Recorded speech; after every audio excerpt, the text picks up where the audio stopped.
Today on Animal Fact Files, we're talking about face mites. A mite is a small arachnid that may live as a parasite, such as today's subjects. There are plenty of mites in the world, and this episode is about the two species specifically found on human skin. There are other species in the genus as the two species we're discussing today, but these other species aren't commonly found on humans. Both species can be found on the same human at the same time. One species occurs in greater density and is larger, reaching sizes of up to 0.4 millimeters in length.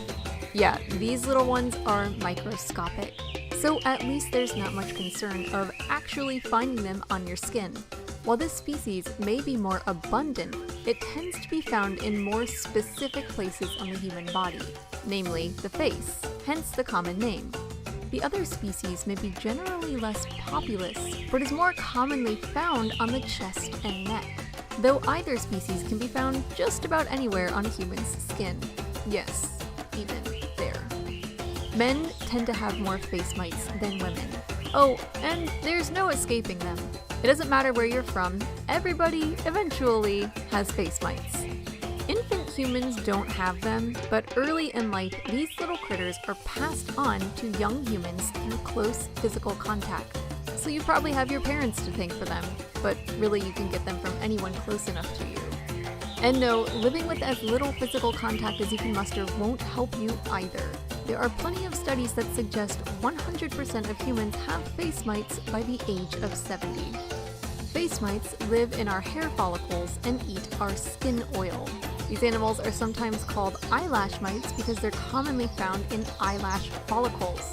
They're also most common on our foreheads, cheeks, and noses. All these areas produce plenty of skin oil for these mites to munch on, and it's here they are born, live, and die. Isn't that comforting? It means you're never, ever alone.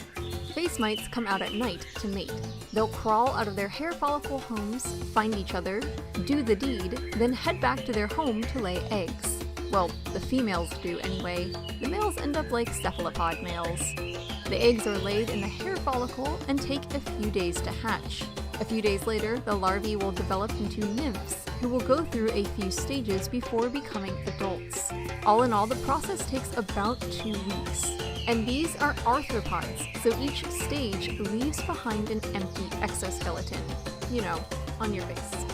It was once believed that face mites are completely harmless in their existence on our faces. And currently, it's believed that 5 or fewer individuals per square centimeter is still benign.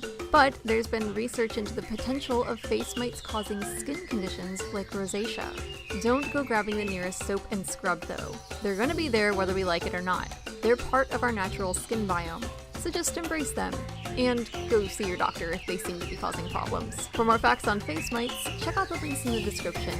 Thank you to Mugiwara for today's request. Give a thumbs up if you learned something new today, and thank you for watching.